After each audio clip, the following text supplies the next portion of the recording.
ਅੰਮ੍ਰਿਤ ਜੋਤ ਨੇ ਲਿਖ ਪੁੱਛਿਆ ਹੈ। ਸਤਿ ਸ੍ਰੀ ਅਕਾਲ ਰੱਬ ਜੀ। ਇੱਕ ਪ੍ਰੇਮ ਪੰਥੀ ਜੇ ਆਪਣਾ ਆਪ ਸਮਰਪਿਤ ਕਰਨਾ ਚਾਹੇ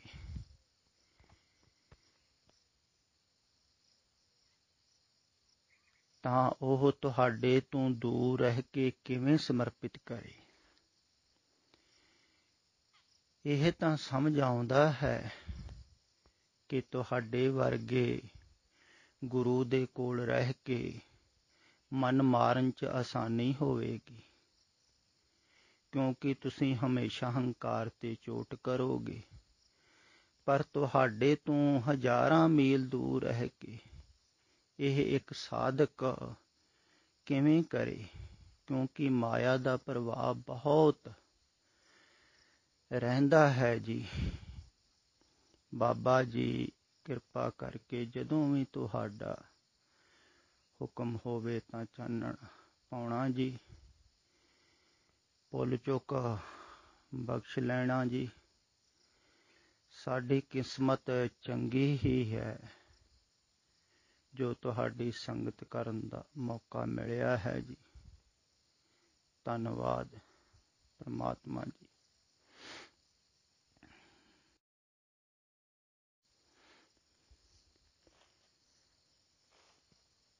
ਇਹ ਖਿਆਲ ਹਰ ਇੱਕ ਉਸ ਪ੍ਰੇਮੀ ਦੇ ਹਿਰਦੇ ਵਿੱਚ ਜ਼ਰੂਰ ਉੱਠੇਗਾ, ਸੁਭਾਵਿਕ ਹੀ ਹੈ ਵੀ ਦੂਰ ਰਹਿ ਕੇ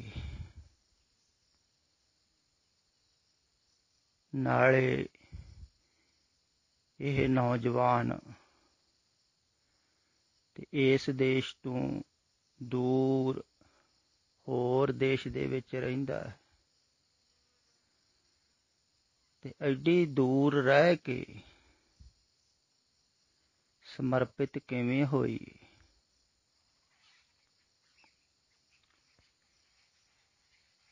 ਦੇਖੋ, ਅਗਰ ਇੰਨੀ ਦੂਰ ਰਹਿ ਕੇ ਸਮਰਪਿਤ ਹੋਣ ਦਾ ਭਾਵ ਉੱਠਿਆ ਹੈ, ਸਮਰਪਣ ਕਰਨ ਦਾ ਭਾਵ ਉੱਠਿਆ ਹੈ ਕਿ ਸਮਰਪਣ ਕਿਵੇਂ ਕਰੀਏ, ਸਮਰਪਿਤ ਕਿਵੇਂ ਹੋਈਏ, ਕੁਰਬਾਨ ਕਿਵੇਂ ਹੋਈਏ, ਨਿਸ਼ਾਵਰ ਕਿਵੇਂ ਹੋਈਏ, ਕਿਵੇਂ ਮਿਟ ਜਾਈਏ। ਤੇ ਦੂਸਰਾ ਕਦਮ ਵੀ ਉੱਠ ਸਕਦਾ ਹੈ।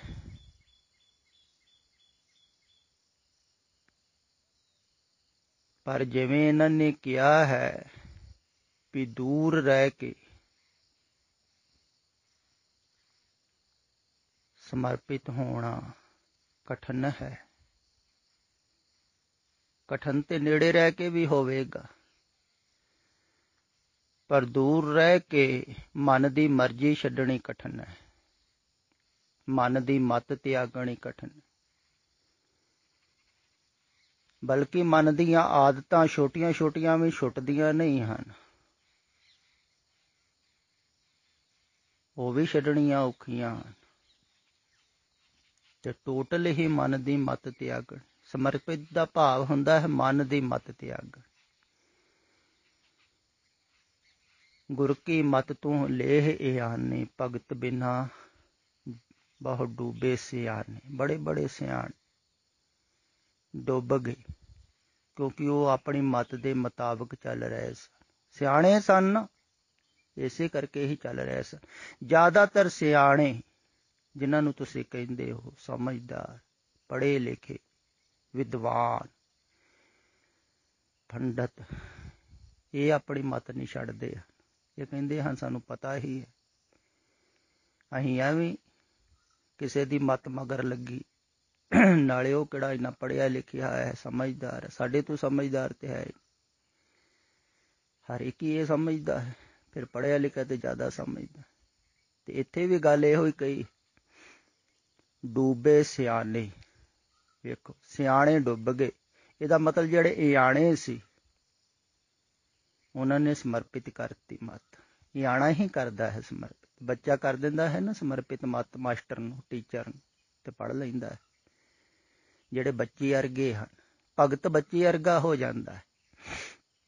ਇਸ ਕਰਕੇ ਸਮਰਪਿਤ ਕਰਦਾ ਹੈ ਨਾ, ਸਹਿਜ ਹੋ ਜਾਂਦਾ ਹੈ, ਸਰਲ ਹੋ ਜਾਂਦਾ, ਕੁਛ ਨਹੀਂ ਜਾਣਦਾ। ਤੇ ਜਿਹੜਾ ਜਾਣਦਾ ਨਹੀਂ ਹੈ ਕੁਛ, ਉਹ ਹੀ ਸਮਰਪਿਤ ਕਰੇਗਾ ਨਾ ਮੱਤ। ਜਿਹੜਾ ਜਾਣਦਾ ਹੈ ਉਹ ਕਿਵੇਂ ਕਰੇਗਾ? ਤੇ ਐਸਾ ਤੇ ਬਹੁਤ ਘੱਟ ਕਿਸੇ ਨੂੰ ਖਿਆਲ ਵਿੱਚ ਆਉਂਦਾ ਹੈ ਜਿਹਦੇ ਤੇ ਪੂਰਨ ਬਖਸ਼ਿਸ਼ ਹੋਵੇ ਵੀ ਮੈਂ ਕੁਛ ਨਹੀਂ ਜਾਣਦਾ।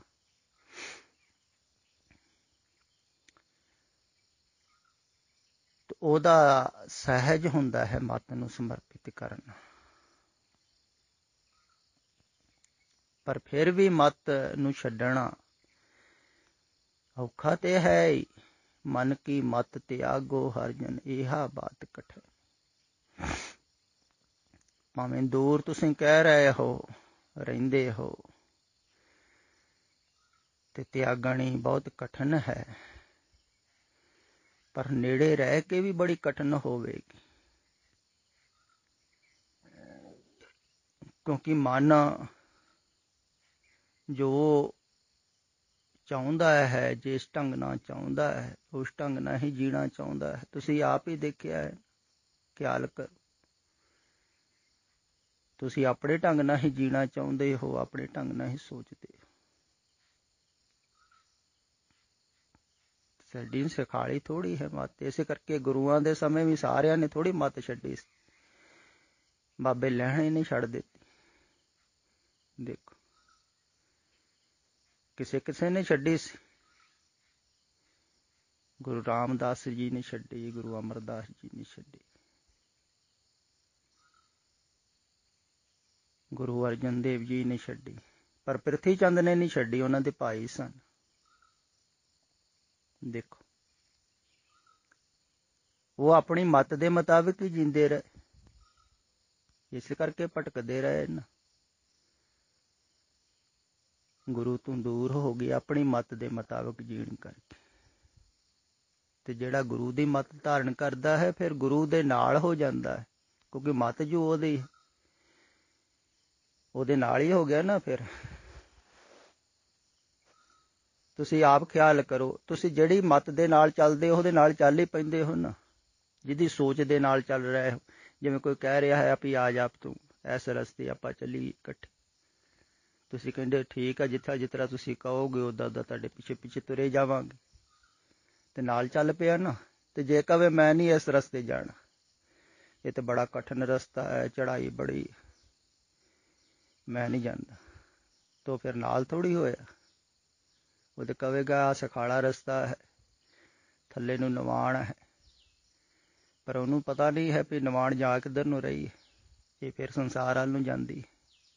ਸੰਸਾਰ ਦਾ ਰਸਤਾ ਸਖਾਲਾ ਹੈ, ਨਿਵਾਣ ਨੂੰ ਹੈ। ਪਰਮਾਤਮਾ ਦਾ ਰਸਤਾ ਕਠਿਨ ਹੈ, ਚੜ੍ਹਾਈ। ਤਦੇ ਕਬੀਰ ਜੀ ਕਹਿੰਦੇ ਨਾ, ਇੱਕ ਔਕਟ ਘਾਟੀ ਰਾਮ ਕੀ ਤਹਿ ਚੜ੍ਹ ਰਹੋ ਕਬੀਰ, ਬੜੀ ਕਠਿਨ ਹੈ।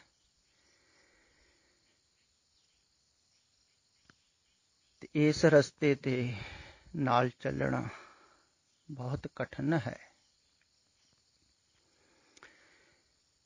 ਸਖਾਲਾ ਤੇ ਕੋਲ ਰਹਿ ਕੇ ਵੀ ਨਹੀਂ ਹੁੰਦਾ ਹੈ। ਬਹੁਤ ਸਾਰੇ ਐਸੇ ਸਾਧਕ ਹਨ ਪ੍ਰੇਮੀ ਜਿਹੜੇ ਸੇਵਾ ਵੀ ਕਰਦੇ ਬਹੁਤ ਸਮੇਂ ਤੋਂ, ਪਰ ਉਹ ਵੀ ਆਪਣੀ ਮੱਤ ਤਿਆਗਣ ਨੂੰ ਤਿਆਰ ਥੋੜ੍ਹੀ ਹੈ ਹਾਲੇ ਤੱਕ। ਕਿੰਨਾ ਸਮਾਂ ਹੋ ਗਿਆ। ਸਮਝਦੇ ਵੀ ਹਨ, ਭਾਵਨਾ ਵੀ ਹੈ, ਫਿਰ ਵੀ ਮੱਤ ਛੁੱਟਦੀ ਥੋੜ੍ਹੀ ਹੈ। ਸਗੋਂ ਕਈ ਪ੍ਰੇਮੀ ਆਪਣੀ ਮੱਤ ਦੇ ਮੁਤਾਬਕ ਹੀ ਮੈਨੂੰ ਵੀ ਲਾਉਣਾ ਚਾਹੁੰਦੇ ਆ, ਭੋਲੇ ਭਾਲੇ ਦੇ ਵਿੱਚ ਹੀ। ਕਈ ਵਾਰ ਕਈ ਪ੍ਰੇਮੀ ਜੋ ਸੋਚਦੇ ਹਨ ਨਾ, ਤਾਂ ਕਹਿੰਦੇ ਹਨ ਵੀ ਤੁਸੀਂ ਵੀ ਇੱਦਾਂ ਹੀ ਸੋਚੋ, ਇੱਦਾਂ ਹੀ ਜੋ ਅਸੀਂ ਕਹਿ ਰਹੇ ਹਾਂ, ਜਿਸ ਢੰਗ ਨਾਲ ਚੱਲ ਰਹੇ ਹਾਂ, ਤੁਸੀਂ ਵੀ ਮੰਨੋ। ਤਾਂ ਉਹ ਆਪਣੀ ਗੱਲ ਕਈ ਵਾਰ ਮਨਾਉਣੀ ਚਾਹੁੰਣਗੇ। ਉਹਨਾਂ ਨੂੰ ਖਿਆਲ ਹੀ ਨਹੀਂ ਹੈ ਵੀ ਤੁਸੀਂ ਆਪਣੀ ਗੱਲ ਤੇ ਆਪ ਮੰਨ ਕੇ ਕਿਤੇ ਨਹੀਂ ਪਹੁੰਚੇ ਹੋ। ਦੇਖੋ ਆਪਣੀ ਗੱਲ ਅਗਰ ਆਪ ਤੁਸੀਂ ਮੰਨ ਕੇ ਕਿਤੇ ਪਹੁੰਚੇ ਹੋ, ਆਪਣੀ ਮਨ ਦੀ ਮੱਤ ਨੂੰ ਮੰਨ ਕੇ, ਆਪਣੀ ਗੱਲ ਨੂੰ ਮੰਨ ਕੇ ਤੁਸੀਂ ਸੰਸਾਰ 'ਚ ਭਟਕ ਰਹੇ ਹੋ, ਤਾਂ ਮੈਨੂੰ ਵੀ ਆਪਣੀ ਮਨ ਦੀ ਗੱਲ ਹੀ ਮਨਾਉਂਦੇ ਹੋ।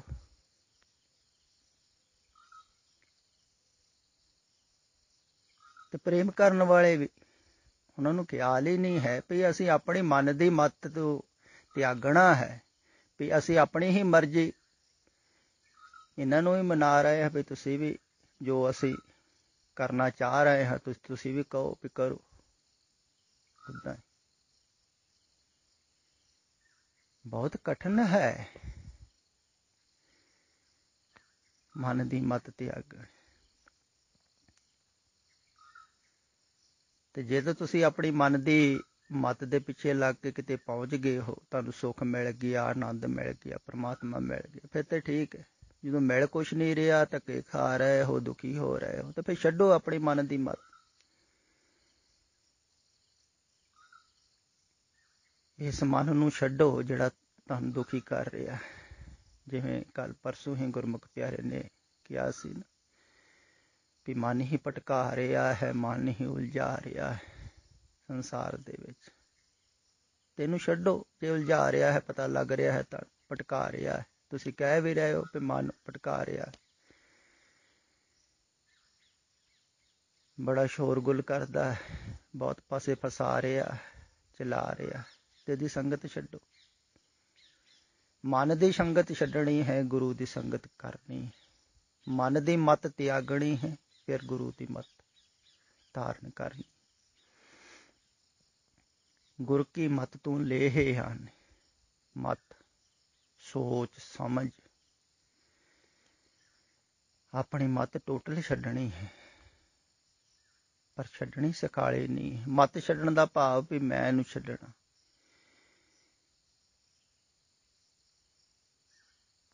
ਮਰਨ ਨੂੰ ਤਿਆਰ ਹੋਣਾ, ਮਰਨ ਨੂੰ ਤਿਆਰ ਹੋਣਾ, ਮਿਟਣ ਨੂੰ ਤਿਆਰ ਹੋਣਾ। ਪਹਿਲਾ ਮਰਨ ਕਬੂਲ ਜੀਵਨ ਕੀ ਛੜਾ, ਹੋ ਸਬਨ ਕੀ ਰੇਣ ਕਾ ਤਾਓ ਆਓ ਹਮਾਰੇ ਪਾਸ। ਇਹ ਹੈ ਸ਼ਰਤ। ਜੀਵਨ ਦੀ ਆਸ ਛੱਡ ਕੇ, ਹੁਣ ਜਿਹਦੇ ਕੋਲ ਜੀਵਨ ਦੀ ਆਸ ਹੈ ਜੀ, ਤੇ ਉਹ ਆਵੇਗਾ ਹੀ ਕਿਵੇਂ? ਤੇ ਜੇ ਆਵੇਗਾ ਵੀ ਤਾਂ ਸਮਰਪਿਤ ਕਿਵੇਂ ਹੋਵੇਗਾ? ਉਹ ਮਿਟਣ ਨੂੰ ਕਿਵੇਂ ਤਿਆਰ ਹੋਵੇਗਾ? ਪਰ ਇੱਕ ਗੱਲ ਖਿਆਲ ਵਿੱਚ ਰੱਖਣ ਯੋਗ ਹੈ ਇੱਥੇ, ਵੀ ਧਿਆਨ ਦਾ ਮਾਰਗ ਜਿਹੜਾ ਹੈ, ਸ਼ਬਦ ਸੁਰਤ ਦਾ ਮਾਰਗ ਕਹਿ ਲਈਏ ਜਾਂ ਯੋਗ ਦਾ ਮਾਰਗ ਕਹਿ ਲਈਏ, ਇਹ ਵੀ ਕਾਫੀ ਕਠਿਨ ਹੈ। ਬਹੁਤ ਲੰਮੇ ਸਮੇਂ ਕੋਈ ਸਾਧਨਾ ਕਰਦਾ ਰਹੇ, ਕੰਟੀਨਿਊ ਲੱਗਾ ਰਹੇ, ਜਿਵੇਂ ਗੁਰੂ ਤੇਗ ਬਹਾਦਰ ਸਾਹਿਬ 26 ਸਾਲ ਤੋਂ ਉੱਪਰ ਲਗਾਤਾਰ ਧਿਆਨ ਕਰਦੇ ਰਹੇ। ਤੇ ਧਿਆਨ ਕਰਨ ਦਾ ਉਹਨਾਂ ਨੇ ਫਲ ਕੀ ਮਿਲਿਆ? ਉਹਨਾਂ ਨੇ ਆਪ ਹੀ ਕਿਹਾ ਹੈ, ਮਾਈ ਮੇਰੋ ਮਨ ਧਾਵਨ ਤੇ ਛੂਟਿਓ, ਕਰ ਬੈਠੋ ਵਿਸਰਾਮ। ਮਨ ਮੇਰੋ ਧਾਵਨ ਤੇ ਛੂਟੇ। ਹੁਣ ਦੌੜ ਭੱਜ ਮਿਟ ਗਈ ਹੈ, ਮਨ ਨਹੀਂ ਦੌੜ ਰਿਹਾ, ਵਿਸ਼ਰਾਮ ਹੋ ਗਏ, ਵਿਸ਼ਰਾਮ ਕਰਕੇ ਬੈਠ ਗਏ। ਜਾਂ ਮਨ ਮਿਟ ਗਿਆ, ਇੱਕੋ ਹੀ ਬਰਾਬਰ ਹੈ। ਜਿਹੜਾ ਚੱਲ ਰਿਹਾ ਹੈ, ਜਦੋਂ ਉਹ ਨਹੀਂ ਰਹਿੰਦਾ ਹੈ ਤੇ ਉਹਨੂੰ ਕਹਿ ਦਿੰਦੇ ਹਨ ਵਿਸ਼ਰਾਮ। ਪਰ ਚੱਲਦਾ ਹੋਇਆ ਜਿਹੜਾ ਹੈ ਨਾ, ਉਹ ਹੀ ਮਨ ਹੈ। ਉਹ ਨਾ ਚੱਲਿਆ ਤੇ ਫਿਰ ਕਿੱਥੇ ਮਨ? ਕਹਿੰਦੇ ਨੇ ਚਲਤੀ ਕਾ ਨਾਮ ਗਾੜੀ। ਹੁਣ ਖੜੀ ਦਾ ਗਾੜੀ ਕਿਵੇਂ ਕਹੋਗੇ? ਉਹ ਤਾਂ ਖੜੀ ਹੈ। ਤੇ ਚੱਲ ਰਿਹਾ ਹੈ ਮਨ, ਤੇ ਵਿਸ਼ਰਾਮ ਦੇ ਵਿੱਚ ਆ ਗਿਆ। ਉਹ ਵਿਸ਼ਰਾਮ 'ਚ ਹੀ ਸੁੱਖ ਹੈ ਨਾ। ਸੁਖ ਮਨੀ ਸੁਖ ਅੰਮ੍ਰਿਤ ਪਰਮ ਨਾਮ, ਭਗਤ ਜਨਾ ਕੇ ਮਨ ਵਿਸ਼ਰਾਮ। ਫਿਰ ਗੁਰੂ ਤੇਗ ਬਹਾਦਰ ਸਾਹਿਬ ਜੀ ਦੇ ਅੰਦਰ ਵਿਸ਼ਰਾਮ ਹੋ ਗਏ, ਉਹ ਸੁਖਪੂਰਵਕ ਬੈਠ ਗਏ। ਤੇ ਉਹਨਾਂ ਨੂੰ ਜਿੰਨਾ ਸਮਾਂ ਲੱਗਾ ਹੈ ਨਾ ਪ੍ਰਾਪਤ ਕਰਨ ਵਾਸਤੇ, ਵਿਸ਼ਰਾਮ 'ਚ ਜਾਣ ਵਾਸਤੇ ਜਾਂ ਪ੍ਰਮਾਤਮਾ ਨੂੰ ਉਪਲਬਧ ਕਰਨ ਵਾਸਤੇ, ਓਨਾ ਹੀ ਸਮਾਂ ਭਗਤ ਨੂੰ ਵੀ ਲੱਗਦਾ ਹੈ। ਸਮਰਪਣ ਤੇ ਛਣ ਦੇ ਵਿੱਚ ਹੋ ਜਾਂਦਾ ਹੈ, ਸਮਰਪਿਤ ਤੇ ਛਣ 'ਚ ਹੀ ਹੋਵੇਗਾ, ਪਰ ਸਮਰਪਣ ਵਾਸਤੇ ਤਿਆਰੀ ਬਹੁਤ ਲੰਬੀ ਹੁੰਦੀ ਹੈ ਭਗਤ ਦੀ। ਇਹੋ ਹੀ ਫਰਕ ਹੈ। ਸਮਰਪਿਤ ਹੋਣ ਵਾਸਤੇ ਤਿਆਰੀ ਬਹੁਤ ਲੰਬੀ ਹੁੰਦੀ ਹੈ। ਤਿਆਰ ਹੋਣਾ ਹੈ ਪਹਿਲਾਂ, ਤੇ ਤਿਆਰੀ ਹੀ ਚੱਲ ਰਹੀ ਹੈ। ਖਿਆਲ ਵਿੱਚ ਰੱਖਿਓ, ਐਸਾ ਨਹੀਂ ਹੈ ਵੀ 5 ਪਿਆਰੇ ਜਿਹੜੇ ਸਨ ਗੁਰੂ ਸਾਹਮਣੇ ਸਮਰਪਿਤ ਹੋਏ, ਸੀਸ ਭੇਟ ਦਿੱਤੇ ਜਿਨ੍ਹਾਂ ਨੇ, ਉਹ ਇੱਕਦਮ ਹੀ ਦੇ ਦਿੱਤੇ। ਨਹੀਂ, ਉਹਨਾਂ ਦੀ ਬੜੀ ਲੰਬੀ ਤਿਆਰੀ ਹੋਵੇਗੀ, ਪਿਛਲੇ ਜਨਮਾਂ ਦੀ ਵੀ ਹੋਵੇਗੀ, ਪਰ ਇਸ ਜਨਮ ਦੀ, ਜਿਹੜੇ ਜਨਮ ਉਹਨਾਂ ਨੇ ਸੀਸ ਦਿੱਤਾ ਹੈ, ਉਸ ਜਨਮ ਵੀ ਕਾਫੀ ਤਿਆਰੀ ਹੋਵੇਗੀ। ਪਹਿਲਾਂ ਤਾਂ ਤੁਸੀਂ ਸੋਚੋ, ਘਰ ਬਾਹਰ ਛੱਡ ਕੇ ਕਿੱਡੀ ਕਿੱਡੀ ਦੂਰੋਂ ਆਏ ਹਨ, ਉਹਨਾਂ ਦੇ ਅੰਦਰ ਕਿੰਨਾ ਵੈਰਾਗ ਹੋਵੇਗਾ, ਕਿੰਨੀ ਪਿਆਸ ਹੋਵੇਗੀ। ਸਾਰਾ ਪਰਿਵਾਰ, ਇਲਾਕਾ ਛੱਡ ਕੇ, ਸਭ ਕੁਝ ਛੱਡ ਕੇ ਹੀ ਆਏ ਸਨ ਨਾ ਗੁਰੂ ਕੋਲ, ਤੇ ਕਿੰਨਾ ਤਿਆਗ ਸੀ ਉਹਨਾਂ ਦੇ ਅੰਦਰ, ਸੰਸਾਰ ਛੱਡ ਕੇ ਆਏ। ਫਿਰ ਇੱਥੇ ਆਣ ਕੇ ਵੀ ਗੁਰੂ ਨੂੰ ਸੁਣਿਆ ਹੋਊਗਾ, ਸਮਝਿਆ ਹੋਵੇਗਾ, ਰੋਜ਼ ਰੋਜ਼ ਰੋਜ਼ ਰੋਜ਼ ਪ੍ਰੇਮ ਵੱਧਦਾ ਗਿਆ, ਵੱਧਦਾ ਗਿਆ, ਵੱਧਦਾ ਗਿਆ, ਸਮਰਪਣ ਨੂੰ ਤਿਆਰ ਹੋ ਗਏ। ਤਦੇ ਗੁਰੂ ਨੇ ਹੋਕਾ ਲਾਇਆ ਨਾ ਵੀ ਕੁਛ ਤਿਆਰ ਹੋ ਗਏ ਆ, ਚਲੋ ਜਿੰਨੇ ਕੁ ਹੋ ਗਏ ਉਹਨਿਆਂ ਨੂੰ ਹੀ ਮੁਕਤ ਕਰ ਦੇਗੀ। ਜਿਹੜੇ ਸੀਸ ਦੇਣ ਨੂੰ ਤਿਆਰ ਹੋ ਗਏ, ਜਿਹੜੇ ਮਿਟਣ ਨੂੰ ਤਿਆਰ ਹੋ ਗਏ, ਜਿਹੜੇ ਮਿਟਣ ਨੂੰ ਤਿਆਰ ਹੋ ਗਏ ਉਹ ਮਿਟ ਗਏ, ਸਮਰਪਿਤ ਹੋ ਗਏ। ਤੇ ਜਦੋਂ ਉਹਨਾਂ ਨੇ ਸੀਸ ਭੇਟ ਕਰ ਵੀ ਦਿੱਤਾ, ਉਹ ਸਮੇਂ ਤੇ ਮਿਟ ਗਏ, ਤੇ ਮਿਟਣ ਦਾ ਉਹਨਾਂ ਨੂੰ ਅਨੁਭਵ ਵੀ ਹੋਇਆ ਹੋਵੇਗਾ। ਬਹੁਤ ਰਸਦਾਇਕ ਹੁੰਦਾ ਹੈ ਮਿਟਣ ਦਾ ਅਨੁਭਵ। ਪਹਿਲਾਂ ਤਾਂ ਡਰਦਾ ਹੈ ਆਦਮੀ ਮਿਟਣ ਤੋਂ, ਖਿਆਲ ਵਿੱਚ ਰੱਖੋ, ਸੰਸਾਰ ਨੂੰ ਤਿਆਗਣ ਤੋਂ ਵੀ ਡਰਦਾ ਹੈ, ਧਿਆਨ ਹਟਾਉਣ ਤੋਂ ਵੀ ਬਹੁਤ ਡਰ ਲੱਗਦਾ ਵੀ ਸਾਰਾ ਕੁਛ ਹੀ ਧਿਆਨ ਹਟਾ ਤਾ ਹੀ ਮਿਟ ਗਏ, ਫਿਰ ਕੁਛ ਬਣਾ ਰਿਹਾ। ਪਰ ਜਦੋਂ ਮਿਟ ਜਾਂਦਾ ਹੈ ਨਾ, ਉਹਦਾ ਰਸ ਜਿਹੜਾ ਹੈ ਨਾ ਦੱਸਿਆ ਨਹੀਂ ਜਾ ਸਕਦਾ। ਉਹ ਤੇ ਉਹੀ ਜਾਣਦੇ ਹਨ ਜਿਹੜੇ ਮਿਟਦੇ ਹਨ। ਪਹਿਲਾਂ ਡਰ ਲੱਗਦਾ ਹੈ, ਹੁਣ ਸੰਸਾਰ ਵੱਲੋਂ ਧਿਆਨ ਤੁਸੀਂ ਹਟਾਓ, ਆਪਣਿਆਂ ਵੱਲੋਂ, ਪਰਿਵਾਰ ਵੱਲੋਂ ਛੱਡੋ ਸਭ ਕੁਛ। ਕਿੰਨਾ ਡਰ ਲੱਗਦਾ ਹੈ, ਆਦਮੀ ਕਹਿੰਦਾ ਮੇਰਾ ਕੋਈ ਵੀ ਨਾ ਰਿਹਾ, ਫਿਰ ਤਾਂ ਮੈਂ ਮਾਰ ਹੀ ਗਿਆ। ਫਿਰ ਟੋਟਲ ਮਿਟਣਾ ਹੈ, ਬਹੁਤ ਹੋਰ ਵੀ ਡਰ ਲੱਗਦਾ। ਜਿਸ ਤਰ੍ਹਾਂ ਉਹਨਾਂ ਨੇ ਸਿਰ ਰੱਖੇ ਸਨ, ਤੇ ਪੱਕਾ ਪਤਾ ਥੋੜ੍ਹੀ ਸੀ ਵੀ ਸਿਰ ਅਲੱਗਾ ਨਹੀਂ ਹੋਣੇ। ਹੁਣ ਤੇ ਅਲੱਗਾ ਹੀ ਉਹ ਸੋਚ ਰਹੇ ਸਨ ਵੀ ਤਲਵਾਰ ਕੱਢੀ ਹੋਈ ਹੈ, ਬਸ ਧੜ ਨਾਲੋਂ ਅਲੱਗਾ ਹੋ ਜਾਣੀ। ਉਹ ਤਾਂ ਮਰਨ ਨੂੰ ਤਿਆਰ ਹੋ ਹੀ ਗਏ ਨੇ, ਤੇ ਟੋਟਲ ਜਿਹੜਾ ਮਿਟਣ ਨੂੰ ਤਿਆਰ ਹੋ ਗਿਆ। ਤੇ ਬਹੁਤ ਵੱਡਾ ਸਾਹਸ ਹੈ, ਖਿਆਲ ਵਿੱਚ ਰੱਖੋ, ਛੋਟੀ ਘਟਨਾ ਨਹੀਂ ਹੈ। ਫਿਰ ਆਪਣੇ ਕੋਲੋਂ, ਆਪਣੇ ਪਿਆਰੇ ਕੋਲੋਂ ਮਰਨ ਨੂੰ ਤਿਆਰ ਹੋਣਾ, ਖੁਸ਼ੀ ਖੁਸ਼ੀ, ਚਾਈਂ ਚਾਈਂ, ਬਹੁਤ ਕਠਿਨ ਕੌਣ ਹੁੰਦਾ ਹੈ। ਸਗੋਂ ਜੀਵਨ ਚਾਹੁੰਦੇ ਹਾਂ ਆਪਾਂ ਕਹਿੰਦੇ ਹਾਂ ਤੂੰ ਮਾਰਨ ਨੂੰ ਮੈਨੂੰ ਤਿਆਰ ਹੋਇਆ, ਮੇਰੇ ਬਾਰੇ ਸੋਚ, ਮੇਰੀ ਜ਼ਿੰਦਗੀ ਬਾਰੇ, ਮੇਰੀ ਲਾਈਫ ਬਾਰੇ, ਭਵਿੱਖ ਬਾਰੇ ਸੋਚ। ਤੂੰ ਕਹਿੰਦਾ ਮਿਟ ਜਾ। ਤੇ ਪਹਿਲਾਂ ਤੇ ਡਰ ਲੱਗਦਾ ਹੈ, ਬਹੁਤ ਘਬਰਾਹਟ ਹੁੰਦੀ, ਪਰ ਕੋਈ ਸਾਹਸ ਕਰਕੇ, ਕੋਈ ਪਰਵਾਨਾ, ਕੋਈ ਦੀਵਾਨਾ, ਕੋਈ ਮਸਤਾਨਾ ਪਹੁੰਚ ਜਾਂਦਾ ਹੈ। ਉਹੋ ਹੀ ਪਹੁੰਚਦਾ ਹੈ ਜਿਹਨੇ ਸ਼ਮਾ ਨੂੰ ਦੇਖ ਲਿਆ। ਪਰਵਾਨਾ ਜਦੋਂ ਸ਼ਮਾ ਨੂੰ ਦੇਖ ਲੈਂਦਾ ਹੈ, ਨੱਠਾ ਜਾਂਦਾ ਹੈ। ਪਤਾ ਵੀ ਹੈ ਮੌਤ ਹੈ ਸਾਹਮਣੇ, ਸੜ ਕੇ ਮਾਰ ਦੇਵੇਗੀ ਸਾੜ ਕੇ, ਪਰ ਨਹੀਂ, ਕਿਤਨਾ ਜਾਂਦਾ ਹੈ। ਫਿਰ ਪਹਿਲਾਂ ਪਾਉਂਦਾ ਹੈ ਉੱਪਰ ਸ਼ਮਾ ਦੇ, ਡੋਲਦਾ ਹੈ, ਕੁਰਬਾਨ ਹੋ ਜਾਂਦਾ। ਇੱਦਾਂ ਹੀ ਕੋਈ ਪਰਵਾਨਾ ਪਹੁੰਚ ਗਿਆ ਗੁਰੂ ਕੋਲ ਕੁਰਬਾਨ ਹੋਣ ਵਾਸਤੇ। ਤੇ ਜਦੋਂ ਕੁਰਬਾਨ ਹੋ ਗਿਆ, ਮਿਟ ਗਿਆ, ਤੇ ਮਿਟਣ ਤੋਂ ਬਾਅਦ ਜੋ ਰਸ ਆਉਂਦਾ ਹੈ ਨਾ, ਉਹ ਕਿਹਾ ਨਹੀਂ ਜਾ ਸਕਦਾ। ਪਰ ਐਸਾ ਨਹੀਂ ਹੈ ਵੀ ਟੋਟਲੀ ਮਿਟ ਗਏ, ਕੁਛ ਚਿਰ ਮਿਟੇ, ਮਨ ਦੇ ਵਿਚਾਰ ਹਟ ਗਏ। ਜਦੋਂ ਬਿਲਕੁਲ ਜਿਵੇਂ ਸੋਚਿਆ ਹੋਵੇਗਾ ਤੁਸੀਂ, ਖਿਆਲ ਤੁਹਾਡੇ ਵਿੱਚ ਆਇਆ ਹੋਵੇਗਾ ਕਈ ਵਾਰ ਵੀ ਜਦੋਂ ਕੋਈ ਘੜੀ ਇਹੋ ਜਿਹੀ ਆ ਜਾਂਦੀ ਹੈ, ਜਾਂ ਕਾਰ ਟਕਰਾਉਣ ਵਾਲੀ ਹੈ, ਜਾਂ ਕੋਈ ਘਟਨਾ ਇਹੋ ਜਿਹੀ ਹੋ ਗਈ, ਤੁਹਾਨੂੰ ਖਿਆਲ ਵਿੱਚ ਆ ਗਏ ਵੀ ਮਰ ਗਏ ਹੋਣ, ਇੱਕਦਮ ਤੁਸੀਂ ਸਹਿਮ ਜਾਂਦੇ ਹੋ, ਡਰ ਜਾਂਦੇ ਹੋ, ਉਦੋਂ ਵਿਚਾਰ ਬੰਦ ਹੋ ਜਾਂਦੇ ਤਾਂ ਹੁੰਦੇ ਹਨ ਥੋੜ੍ਹੀ ਦੇਰ ਵਾਸਤੇ ਇੱਕਦਮ। ਤੇ ਇਹ ਘਟਨਾ ਬੜੀ ਸੀ ਤੇ ਕਾਫੀ ਦੇਰ ਬੰਦ ਹੋ ਗਈ, ਧਿਆਨ ਨਸ਼ਟ ਹੋ ਗਈ, ਰਸ ਆ ਗਿਆ। ਉਹ ਫਿਰ ਰਸ ਛੱਡਿਆ ਨਹੀਂ ਜਾਂਦਾ। ਤੇ ਫਿਰ ਮਨ ਦੀਆਂ ਪੁਰਾਣੀਆਂ ਆਦਤਾਂ ਤੇ ਫਿਰ ਵੀ ਖਿੱਚਦੀਆਂ ਹੋਣਗੀਆਂ। ਫਿਰ ਪਰ ਗੁਰੂ ਕੋਲ ਰਹਿ ਕੇ ਹੌਲੀ ਹੌਲੀ ਜਿਹੜਾ ਰਹਿੰਦਾ ਵੀ ਆ ਮਨ, ਫਿਰ ਉੱਠਦਾ ਹੈ ਵਾਰ-ਵਾਰ, ਇੱਕਦਮ ਨਹੀਂ ਮਰ ਜਾਂਦਾ ਹੈ ਮਨ। ਫਿਰ ਬਾਅਦ 'ਚ ਵੀ ਥੋੜ੍ਹਾ ਥੋੜ੍ਹਾ ਉੱਠਦਾ ਰਹਿੰਦਾ, ਪਰ ਗੁਰੂ ਕੋਲ ਹੋਵੇ ਤੇ ਗੁਰੂ ਫਿਰ ਸੁਚੇਤ ਕਰਦਾ ਰਹਿੰਦਾ। ਜਿਵੇਂ ਤੁਸੀਂ ਕਿਹਾ ਹੈ, ਚੋਟ ਕਰਦਾ ਰਹਿੰਦਾ, ਮਿਟਾਉਂਦਾ ਰਹਿੰਦਾ। ਪਰ ਚੋਟ ਸਹਾਰਨੀ ਵੀ ਔਖੀ ਹੈ ਨਾ। ਹੁਣ ਤਾਂ ਸਾਰਿਆਂ ਦੇ ਸਾਹਮਣੇ ਅਗਰ ਤੁਹਾਨੂੰ ਕੁਛ ਕਹਿ ਦਿੱਤਾ ਜਾਵੇ, ਤੁਸੀਂ ਸੋਚੋ, ਤੇ ਆਦਮੀ ਛੇਤੀ ਚੋਟ ਸਹਾਰਦਾ ਨਹੀਂ। ਉਹ ਤੇ ਬਹੁਤ ਵਿਨਮਰ ਹੋਵੇਗਾ ਤੇ ਉਹ ਸਹਾਰੇਗਾ, ਜਾਂ ਪ੍ਰੇਮਪੂਰਨ ਹੋਵੇਗਾ। ਚੋਟ ਸਹਾਰਨੀ ਵੀ ਔਖੀ।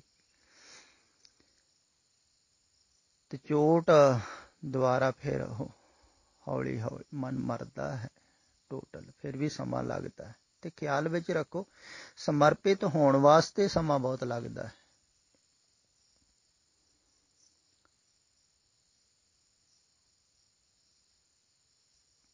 ਤੇ ਸਮਰਪਿਤ ਹੋਣ ਵਾਸਤੇ ਜਿਹੜੀ ਤਿਆਰੀ ਹੈ ਨਾ, ਉਹ ਚੱਲ ਰਹੀ ਹੈ। ਤੇ ਕੁਛ ਬਹੁਤ ਹੀ ਥੋੜੇ ਤਿਆਰ ਹੋ ਰਹੇ ਹਨ, ਤੇ ਕਈਆਂ ਨੂੰ ਜ਼ਿਆਦਾ ਸਮਾਂ ਲੱਗੇਗਾ। ਕਈਆਂ ਨੂੰ ਆ ਜਨਮ ਵੀ ਲੱਗ ਸਕਦਾ ਹੈ ਸਮਰਪਿਤ ਹੋਣ, ਤਿਆਰ ਹੋਣ ਵਾਸਤੇ, ਜਾਂ ਹੋਰ ਜਨਮ ਵੀ ਲੱਗ ਸਕਦੇ ਹਨ। ਬਹੁਤ ਸਮਾਂ ਵੀ ਲੱਗ ਸਕਦਾ ਹੈ, ਕਿਉਂਕਿ ਘਟਨਾ ਬਹੁਤ ਬੜੀ ਹੈ ਨਾ। ਟੋਟਲ ਮਿਟਣ ਨੂੰ ਤਿਆਰ ਹੋਣਾ ਹੈ। ਜਿਵੇਂ ਕਹਿ ਦਈਏ ਕੋਈ ਵੀ ਬਹੁਤ ਬੜੇ ਯੁੱਧ ਦੇ ਵਿੱਚ ਮਰਨ ਨੂੰ ਤਿਆਰ ਹੋਣਾ ਹੈ, ਜੂਝਣ ਨੂੰ ਤਿਆਰ ਹੋਣਾ। ਤੇ ਦੇਖਿਆ ਨਾ, ਮਨ ਜੀਤੇ ਜਗ ਜੀਤ, ਸਾਰੇ ਜਗਤ ਨੂੰ ਜਿੱਤਣ ਵਾਲੀ ਘਟਨਾ ਹੈ, ਕੋਈ ਸਖਾਲੀ ਥੋੜ੍ਹੀ। ਤੇ ਤਿਆਰ ਹੋਣਾ ਹੈ, ਸਮਰਪਿਤ ਹੋਣ ਵਾਸਤੇ ਵੀ ਤਿਆਰੀ ਕਰਨੀ ਪੈਂਦੀ। ਤੋ ਹੌਲੀ ਹੌਲੀ ਹੋਵੇਗੀ। ਕਈ ਪ੍ਰੇਮੀ ਬਹੁਤ ਕਾਲੇ ਹੁੰਦੇ ਹਨ, ਕਈ ਕਹਿ ਵੀ ਦਿੰਦੇ ਹਨ ਅਸੀਂ ਹੁਣ ਤਿਆਰ ਹਾਂ, ਆ ਜਾਈਏ ਸਭ ਕੁਝ ਛੱਡ ਕੇ। ਤੇ ਮੈਂ ਦੇਖਦਾ ਹਾਂ ਪਈ ਅਜੇ ਨਹੀਂ, ਕਿਉਂਕਿ ਅਜੇ ਚਿੱਤ ਹੈ ਪਿੱਛੇ। ਅਗਰ ਸੰਸਾਰ ਦੇ ਵਿੱਚ ਚਿੱਤ ਹੈ, ਕੋਈ ਮੋਹ ਮਮਤਾ ਤੁਹਾਡੀ ਰਹਿ ਗਈ, ਤੇ ਫਿਰ ਤੁਸੀਂ ਇੱਥੇ ਰਹਿੰਦੇ ਹੋਏ ਵੀ ਇੱਥੇ ਥੋੜ੍ਹੀ ਰਹੋਗੇ। ਤੁਹਾਡਾ ਖਿਆਲ ਤੇ ਪਿੱਛੇ ਰਹੇਗਾ। ਇਹੋ ਹੀ ਤੇ ਹੋ ਰਿਹਾ ਹੈ। ਧਾਰਮਿਕ ਸਥਾਨਾਂ ਤੇ ਜਾ ਕੇ ਲੋਕ ਧਾਰਮਿਕ ਸਥਾਨ ਤੇ ਥੋੜ੍ਹੇ ਹੁੰਦੇ ਹਨ, ਹੁੰਦੇ ਤੇ ਆਪਣੇ ਕੰਮਾਂ ਕਾਰਾਂ 'ਚ। ਕੋਈ ਸੋਚ ਰਿਹਾ ਹੈ, ਕੋਈ ਘਰ ਦੀ ਸੋਚ ਰਿਹਾ, ਕੋਈ ਪਰਿਵਾਰ ਦੀ ਸੋਚ ਰਿਹਾ, ਕੋਈ ਕਿਤੇ ਦੀ ਸੋਚ ਰਿਹਾ। ਪਾਠ ਪੂਜਾ ਕਰਦੇ ਵੀ ਸੋਚ ਰਹੇ ਹਨ, ਗੁਰਦੁਆਰੇ ਮੰਦਰਾਂ 'ਚ ਬੈਠੇ ਵੀ ਉਹੀ ਸੋਚ ਰਹੇ ਹਨ। ਜਿਵੇਂ ਉਹ ਕਾਜੀ ਸੋਚ ਰਿਹਾ ਸੀ, ਮੌਲਵੀ ਸੋਚ ਰਿਹਾ ਸੀ। ਤੇ ਕਿਹਾ ਸੀ ਨਾ ਬਾਬੇ ਨੇ ਵੀ ਤੁਸੀਂ ਨਮਾਜ਼ ਥੋੜ੍ਹੀ ਪੜ੍ਹ ਰਹੇ ਹੋ। ਬਾਬੇ ਨਾਨਕ ਨੇ ਕਿਹਾ ਸੀ ਤੁਸੀਂ ਨਮਾਜ਼ ਥੋੜ੍ਹੀ ਪੜ੍ਹ ਰਹੇ ਹੋ, ਤੁਹਾਡਾ ਧਿਆਨ ਤੇ ਹੋਰ ਪਾਸੇ, ਘਰ ਵੱਲ, ਕਾਰੋਬਾਰਾਂ ਵੱਲ। ਤੇ ਨਮਾਜ਼ ਤੇ ਉਹ ਪੜ੍ਹੇਗਾ ਜਿਹੜਾ ਮੌਜੂਦ ਹੋਵੇਗਾ ਮਨ ਕਰਕੇ, ਤਨ ਕਰਕੇ ਨਹੀਂ, ਮਨ ਕਰਕੇ। ਮਨ ਨੇ ਨਮਾਜ਼ ਪੜ੍ਹਨੀ।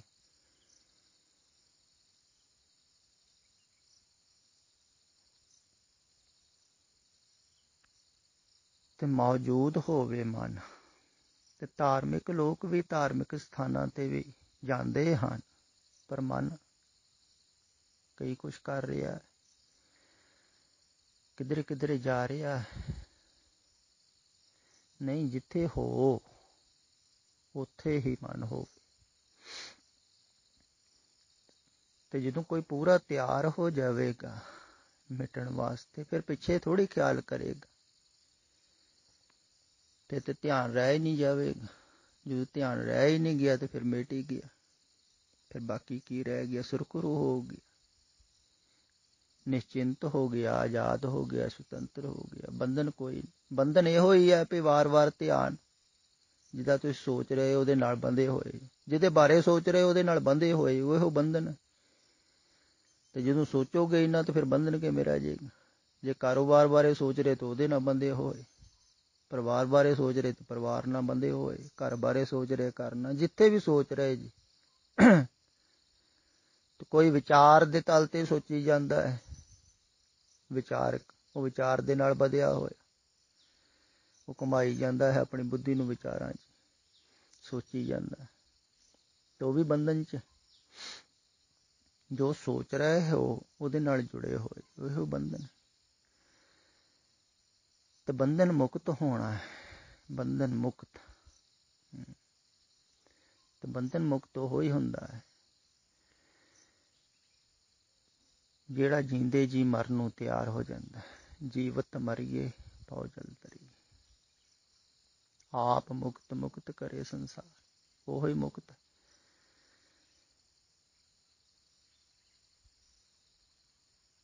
ਤੇ ਪੂਰਨ ਤੌਰ ਤੇ ਮਰਨਾ ਹੈ, ਮਿਟਣਾ ਹੈ, ਉਹਦੀ ਤਿਆਰੀ ਜਾਂ ਸਮਰਪਣ ਦੀ ਤਿਆਰੀ, ਸਮਰਪਿਤ ਹੋਣਾ ਹੈ, ਉਹ ਤਿਆਰੀ, ਉਹਦੇ ਵਾਸਤੇ ਸਮਾਂ ਲੱਗ ਰਿਹਾ ਹੈ। ਜਦੋਂ ਤੁਸੀਂ ਤਿਆਰ ਹੋਗੇ ਪੂਰੇ ਹੀ, ਉਦੋਂ ਤੁਸੀਂ ਜਿੱਥੇ ਵੀ ਹੋਵੋਗੇ ਉੱਥੇ ਹੀ ਸਮਰਪਿਤ ਹੋ ਸਕਦੇ ਹੋ। ਪਰ ਹੌਲੀ ਹੌਲੀ ਇਹ ਤਿਆਰੀ ਕਿਵੇਂ ਹੋਵੇਗੀ ਫਿਰ ਸਮਰਪਿਤ ਹੋਣ ਦੀ, ਵੀ ਤੁਸੀਂ ਆਪਣੀ ਮੱਤ ਨੂੰ ਹੌਲੀ ਹੌਲੀ ਛੱਡੋਗੇ। ਫਿਰ ਦੂਰ ਰਹਿ ਕੇ ਵੀ ਛੱਡ ਸਕਦੇ ਹੋ, ਪਰ ਕਠਿਨ ਹੋਵੇਗਾ, ਖਿਆਲ ਵਿੱਚ ਰੱਖੋ। ਦੂਰ ਰਹਿ ਕੇ ਆਪਣੀ ਮੱਤ ਨੂੰ ਤਿਆਗਣ ਕਠਿਨ ਹੋਵੇਗਾ, ਪਰ ਛੱਡ ਸਕਦੇ ਹੋ ਹੌਲੀ ਹੌਲੀ। ਜੋ ਵੀ ਤੁਸੀਂ ਸੋਚ ਰਹੇ ਹੋ, ਵਿਚਾਰ ਰਹੇ ਹੋ ਆਪਣੇ ਤਲ ਤੇ, ਉਹਨੂੰ ਛੱਡੀ ਜਾਓ। ਤੇ ਇੱਧਰ ਜੋ ਕਿਹਾ ਜਾ ਰਿਹਾ ਹੈ ਇਹਨੂੰ ਖਿਆਲ ਵਿੱਚ ਰੱਖੋ, ਤੇ ਹੌਲੀ ਹੌਲੀ ਤੁਸੀਂ ਸਮਰਪਣ ਵੱਲ ਨੂੰ ਤਿਆਰ ਹੋਵੋਗੇ। ਤੇ ਆਪਣੀ ਮੱਤ ਨੂੰ ਛੱਡੀ ਜਾਓ। ਜੋ ਤੁਸੀਂ ਸੋਚ ਰਹੇ ਹੋ, ਤੁਸੀਂ ਕਹਿੰਦੇ ਹੋ ਨਾ ਮਾਇਆ ਦਾ ਪ੍ਰਭਾਵ ਬਹੁਤ ਹੈ, ਇਹਨਾਂ ਤੇ ਪਤਾ ਲੱਗ ਹੀ ਗਿਆ ਤੁਹਾਨੂੰ, ਸੁਣਨ ਦਾ ਫਲ ਮਿਲਿਆ, ਇਹਨਾਂ ਖਿਆਲ ਦੇ ਵਿੱਚ ਤੇ ਆ ਹੀ ਰਿਹਾ ਹੈ ਨਾ ਤੁਹਾਡੇ ਵੀ ਮਾਇਆ ਦਾ ਪ੍ਰਭਾਵ ਬਹੁਤ ਹੈ। ਦੇਖੋ ਇਹ ਬਹੁਤ ਵੱਡੀ ਗੱਲ ਹੈ, ਜਿਹਦੇ ਖਿਆਲ ਵਿੱਚ ਆਏ ਆ ਜਾਵੇ ਵੀ ਮਾਇਆ ਦਾ ਪ੍ਰਭਾਵ ਬਹੁਤ ਹੈ। ਤੇ ਥੋੜਾ ਥੋੜਾ ਖਿਆਲ ਹਟਾਓ, ਉਧਰੋਂ ਸੋਚੋ ਨਾ ਜ਼ਿਆਦਾ। ਜੀਵਨ ਵਾਸਤੇ ਜਿੰਨੀ ਜ਼ਰੂਰੀ ਹੈ ਉਨੀ 'ਚ ਹੀ ਗੁਜ਼ਾਰਾ ਕਰੀ ਜਾਓ। ਨਾਲੇ ਜਿਹੜੇ ਇਲਾਕੇ 'ਚ ਤੁਸੀਂ ਰਹਿੰਦੇ ਹੋ, ਇੱਥੇ ਵੀ ਕੁਛ ਲੋਕ ਐਸੇ ਹੀ ਹਨ ਜਿੰਨਾ ਕਮਾਉਂਦੇ ਹਨ ਉਹਨਾਂ ਖਾ ਲੈਂਦੇ ਹਨ, ਬਹੁਤਾ ਲੰਮਾ ਚੌੜਾ ਨਹੀਂ ਸੋਚਦੇ, ਭਾਵੇਂ ਉਹ ਧਾਰਮਿਕ ਵੀ ਨਹੀਂ ਹਨ। ਕਈ ਐਸੇ ਹੀ ਹਨ ਜਿੰਨਾ ਕੁ ਕਮਾਉਂਦੇ ਉਹਨਾਂ ਕੁ ਖਾ ਲੈਂਦੇ ਹਨ। ਜ਼ਿਆਦਾਤਰ ਈਸਾਈ ਲੋਕ, ਭਾਵੇਂ ਉਹਨਾਂ ਨੂੰ ਧਰਮ ਦਾ ਵੀ ਨਹੀਂ ਪਤਾ ਹੈ ਬਹੁਤ, ਐਸਾ ਨਹੀਂ ਉਹ ਮੁਕਤ ਹੋ ਗਏ ਜਾਂ ਮਨ ਤੋਂ ਛੁਟਕਾਰਾ ਹੋ ਗਿਆ, ਨਹੀਂ, ਉਹਨਾਂ ਦਾ ਖਿਆਲਾਤ ਹੀ ਐਸਾ ਹੈ ਵੀ ਬਹੁਤਾ ਇਕੱਠਾ ਕਿਉਂ ਕਰਨਾ ਹੈ। ਨਾਲੇ ਉੱਧਰਲੀਆਂ ਗੌਰਮੈਂਟਾਂ ਜਿਹੜੀਆਂ ਹਨ ਉਹ ਮਰਦੇ ਦਮ ਤੱਕ ਬੰਦੇ ਨੂੰ ਸਾਂਭਦੀਆਂ ਹਨ, ਇਸ ਕਰਕੇ ਉਹਨਾਂ ਨੂੰ ਚਿੰਤਾ ਨਹੀਂ ਵੀ ਨਾ ਵੀ ਹੋਇਆ ਤਾਂ ਗੌਰਮੈਂਟ ਸਾਂਭੇਗੀ।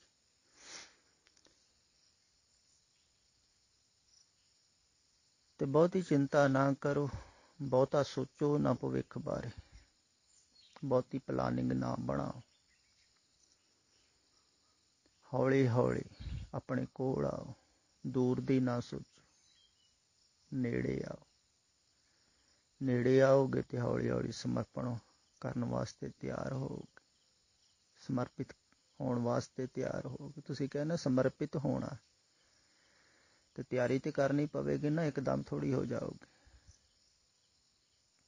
ਵੀ ਅਗਰ ਤੁਸੀਂ ਮੇਰੇ ਕੋਲ ਆ ਵੀ ਗਏ ਇੱਕਦਮ ਹੁਣੇ ਹੀ, ਤੇ ਤੁਹਾਡਾ ਧਿਆਨ ਤੇ ਪਿੱਛੇ ਰਹਿ ਜਾਵੇਗਾ।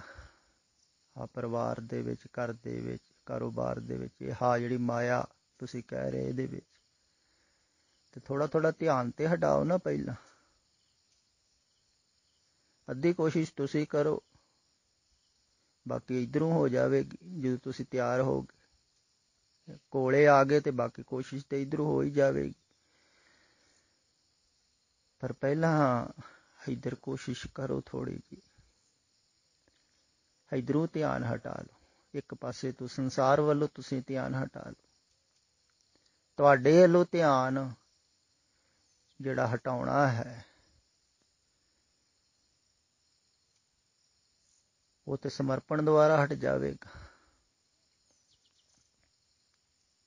ਜਾਂ ਚੋਟ ਦੁਆਰਾ ਵੀ ਹਟ ਸਕਦਾ ਹੈ, ਰੋਜ਼ ਰੋਜ਼ ਕੀਤੀ ਜਾਵੇ। ਪਰ ਜਿਹੜਾ ਪਿੱਛੇ ਹੈ ਧਿਆਨ, ਉਹਨੂੰ ਥੋੜ੍ਹਾ ਜਿਹਾ ਹਟਾਓ। ਜਿੰਨਾ ਘਟਾਓਗੇ ਓਨਾ ਹੀ ਤੁਸੀਂ ਤਿਆਰ ਹੋਗੇ।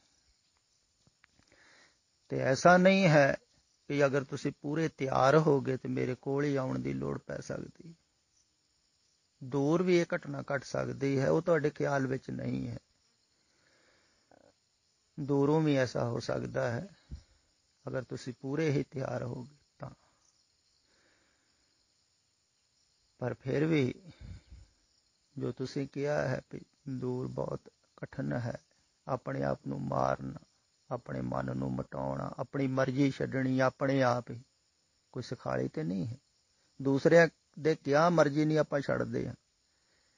ਦੇਖੋ ਕਮਾਲ ਦੀ ਗੱਲ, ਜਿਹੜੀਆਂ ਆਦਤਾਂ ਪਈਆਂ ਹੋਈਆਂ ਹਨ, ਦੂਸਰਾ ਵੀ ਆਪਾਂ ਨੂੰ ਕਵੇ ਤਾਂ ਵੀ ਨਹੀਂ ਆਪਾਂ ਛੱਡਦੇ। ਜਿਹਨੂੰ ਆਪਾਂ ਪ੍ਰੇਮ ਕਰਦੇ ਹਾਂ ਉਹਦੀ ਗੱਲ ਵੀ ਆਪਾਂ ਨਹੀਂ ਮੰਨਦੇ ਹਾਂ ਛੇਤੀ, ਆਦਤ ਨਹੀਂ ਛੁੱਟਦੀ। ਕਈ ਪ੍ਰੇਮੀ ਇੱਥੇ ਆਉਂਦੇ ਹਨ ਤੇ ਸੇਵਾ ਵੀ ਕਰਦੇ ਹਨ, ਤੇ ਉਹਨਾਂ ਨੂੰ ਮੈਂ ਕਈ ਵਾਰ ਕਿਹਾ ਹੈ ਵੀ ਤੁਸੀਂ ਆਹ ਬੋਲਣ ਦੀ ਥੋੜ੍ਹੀ ਆਦਤ ਘੱਟ ਕਰੋ, ਬੋਲਿਆ ਘੱਟ ਕਰੋ। ਉਹਨਾਂ ਕੋਲ ਉਹ ਹੀ ਨਹੀਂ ਛੁੱਟਦੀ। ਦੇਖੋ ਇਹ ਵੀ ਕੋਈ ਔਖੀ ਆਦਤ ਤਾਂ ਨਹੀਂ ਹੈ ਵੀ ਬੋਲਣਾ ਹੀ ਘੱਟ ਕਰਨਾ। ਅਜੇ ਮੈਂ ਇਹ ਨਹੀਂ ਕਿਹਾ ਹੈ ਵੀ ਸੋਚਣਾ ਘੱਟ ਕਰੋ, ਮੈਂ ਪਹਿਲਾਂ ਬੋਲਣਾ ਘੱਟ ਕਰਾਈਏ, ਫਿਰ ਸੋਚਣਾ ਘੱਟ ਦੇ ਬਾਅਦ 'ਚ ਹੋਵੇਗਾ। ਇੱਕ ਤੇ ਆਦਤ ਛੱਡਣ ਪਹਿਲਾਂ ਬਾਹਰ ਦੀ, ਅੰਦਰਲੀ ਤੇ ਉਹ ਤੇ ਕਠਿਨ ਹੈ। ਸੋਚਣਾ ਘੱਟ ਕਰਨਾ, ਬੋਲਣਾ ਤੇ ਘੱਟ ਹੋਵੇ ਪਹਿਲਾਂ, ਫਿਰ ਅਗਲਾ ਸਟੈਪ ਹੈ ਸੋਚਣਾ ਘੱਟ ਕਰਨਾ, ਉਹ ਤੇ ਬਹੁਤ ਕਠਿਨ ਹੋਵੇਗਾ। ਜਿਹੜਾ ਬੋਲਣਾ ਘੱਟ ਨਹੀਂ ਕਰ ਰਿਹਾ ਹੈ ਉਹ ਸੋਚਣ ਨੂੰ ਕਿਉਂ ਘਟੇਗਾ? ਹਾਂ ਵੀ ਤਾਂ ਸੋਚੋ। ਤੇ ਉਹਨਾਂ ਨੂੰ ਮੈਂ ਕਿਹਾ ਹੈ ਬੋਲਿਆ ਘੱਟ ਕਰੋ, ਟੈਲੀਫੋਨ ਵੀ ਘੱਟ ਸੁਣੋ, ਘੱਟ ਵਰਤੋ, ਜਿੰਨਾ ਜ਼ਰੂਰੀ ਹੈ ਓਨਾ ਕਰੋ, ਜ਼ਿਆਦਾ ਨਾ ਬੋਲੋ, ਚੁੱਪ ਰਹੋ, ਸ਼ਾਂਤ ਰਹੋ, ਇਕਾਂਤ ਰਹੋ ਥੋੜ੍ਹਾ ਜਿਹਾ। ਹਾਂ ਜਿੰਨਾ ਲਾਈਫ ਜ਼ਰੂਰੀ ਹੈ ਜੀਵਨ ਵਾਸਤੇ ਕਰਨਾ ਹੀ ਪੈਣਾ ਹੈ ਓਨਾ ਕਰੋ। ਜਿੰਨਾ ਤੁਹਾਡੇ ਕੀਤੇ ਤੋਂ ਬਗੈਰ ਸਰ ਸਕਦਾ ਹੈ, ਤੁਹਾਡੇ ਬੱਚੇ ਪਰਿਵਾਰ ਦੇ ਮੈਂਬਰ ਕਰ ਸਕਦੇ ਆ, ਤੇ ਉਹਨਾਂ 'ਤੇ ਛੱਡੋ। ਉਹਨਾਂ 'ਤੇ ਛੱਡੋਗੇ ਸ਼ਾਇਦ ਉਹ ਜ਼ਿਆਦਾ ਕਰਨਗੇ ਤੇ ਤੁਸੀਂ ਸੁਰਖਰੂ ਹੋ ਸਕਦੇ ਹੌਲੀ ਹੌਲੀ। ਕਈ ਐਸੇ ਬਜ਼ੁਰਗ ਹਨ ਉਹ ਬੱਚਿਆਂ 'ਤੇ ਸਾਰਾ ਛੱਡ ਦਿੰਦੇ ਹਨ ਕਾਰੋਬਾਰ। ਇੱਥੇ ਸਾਡੇ ਕੋਲ ਵੀ ਗੁਰਮੁਖ ਪਿਆਰੇ ਆਉਂਦੇ ਹੁੰਦੇ ਸੀ ਸੈਲੇ ਤੋਂ, ਤਾਂ ਉਹਨਾਂ ਨੇ ਬਹੁਤ ਸਮੇਂ ਪਹਿਲਾਂ ਹੀ ਆਪਣੇ ਬੱਚਿਆਂ 'ਤੇ ਕਾਰੋਬਾਰ ਛੱਡ ਦਿੱਤਾ ਸਾਰਾ, ਤੇ ਉਹ ਧਿਆਨ ਹੀ ਨਹੀਂ ਦਿੰਦੇ ਸਨ ਕਾਰੋਬਾਰ ਵੱਲ, ਕਹਿੰਦੇ ਆਪੇ ਕਰੀ ਜਾਣ ਜਿਸ ਤਰ੍ਹਾਂ ਮਰਜ਼ੀ, ਤੇ ਵਿਹਲੇ ਹੋ ਗਿਆ। ਤੇ ਏਦਾਂ ਹੌਲੀ ਹੌਲੀ ਆਦਮੀ ਥੋੜ੍ਹਾ ਸੁਰਖਰੂ ਵੀ ਹੋ ਸਕਦਾ ਹੈ। ਤੇ ਥੋੜ੍ਹੀਆਂ ਥੋੜ੍ਹੀਆਂ ਆਦਤਾਂ ਪਹਿਲਾਂ ਛੱਡਣੀਆਂ ਹਨ। ਤੇ ਜਿਹੜਾ ਬੋਲਣੋਂ ਘੱਟ ਹੋਵੇਗਾ ਉਹ ਫਿਰ ਅੱਗੇ ਸੋਚਣੋਂ ਵੀ ਘੱਟ ਹੋ ਸਕਦਾ ਹੈ। ਤੇ ਜਿੰਨਾ ਵੀ ਸਮਾਂ ਹੋਵੇ ਵੱਧ ਤੋਂ ਵੱਧ ਖਿਆਲ ਰੱਖੋ, ਪਹਿਲਾਂ ਇਹ ਮੋਟੀਆਂ ਮੋਟੀਆਂ ਆਦਤਾਂ ਛੱਡੋ ਬੇਫਾਲਤੂ ਦੀਆਂ, ਜਿਨ੍ਹਾਂ ਦਾ ਕੋਈ ਵੀ ਲਾਭ ਨਹੀਂ। ਸ਼ਾਮ ਨੂੰ ਸੋਚਿਆ ਕਰੋ, ਬੈਠ ਕੇ ਖਿਆਲ ਕਰਿਆ ਕਰੋ ਵੀ ਅੱਜ ਅਸੀਂ ਕਿੰਨਾ ਬੇਫਾਲਤੂ ਦਾ ਸੋਚਿਆ, ਕਿੰਨਾ ਬੇਫਾਲਤੂ ਦਾ ਬੋਲਿਆ, ਕਿੰਨਾ ਕੁਛ ਕੀਤਾ। ਜੇ ਨਾ ਕਰੀਏ ਤੇ ਇਹਦੇ ਨਾਲ ਕੋਈ ਹਾਨੀ ਤੇ ਨਹੀਂ ਹੋਵੇਗੀ। ਤੇ ਉਹਨਾਂ ਵਿੱਚੋਂ ਕੱਟੀ ਜਾਓ ਜਿੰਨਾ ਬੇਫਾਲਤੂ ਦਾ ਹੈ, ਜਿੰਨਾ ਵਿਅਰਥ ਹੈ, ਜਿੰਨਾ ਜ਼ਰੂਰੀ ਹੈ, ਕਰਨਾ ਹੀ ਪੈਣਾ ਹੈ ਪਰਿਵਾਰ ਵਾਸਤੇ। ਉਪਜੀਵਕਾ ਕਮਾਉਣੀ ਹੈ ਇਹ ਸਰੀਰ ਵਾਸਤੇ, ਉਹਨਾਂ ਕੀ ਕਰੋ। ਇਹਨਾਂ ਤੇ ਖਿਆਲ ਰੱਖ ਸਕਦੇ ਹੋ ਨਾ। ਬਹੁਤੀ ਲੰਮੀ ਚੌੜੀ ਨਾ ਸੋਚੋ, ਭਵਿੱਖ ਦੀ ਪਲਾਨਿੰਗ ਨਾ ਬਣਾਓ। ਭਵਿੱਖ ਦਾ ਕੀ ਪਤਾ ਹੈ,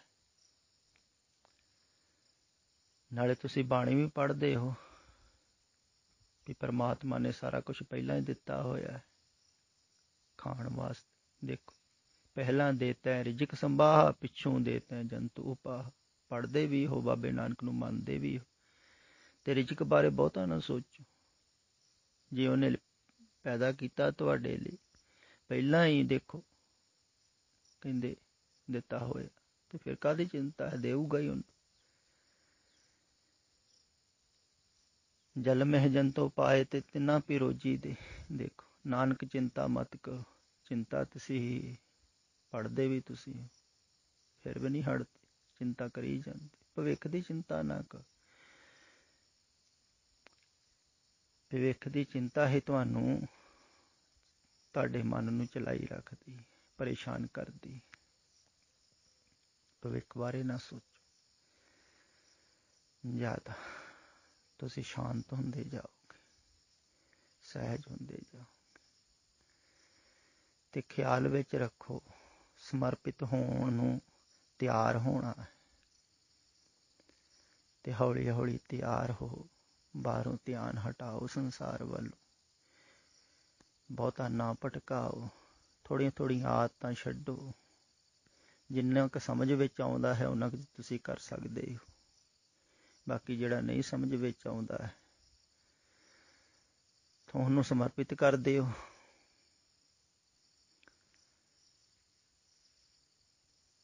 ਇੱਕ ਕਦਮ ਤੁਸੀਂ, ਮੈਂ ਵਾਰ-ਵਾਰ ਕਹਿਣਾ ਵੀ ਇੱਕ ਕਦਮ ਤੁਸੀਂ ਪੁੱਟੋ, ਦਰਵਾਜ਼ੇ ਤੱਕ ਤੇ ਆ ਜਾਓ।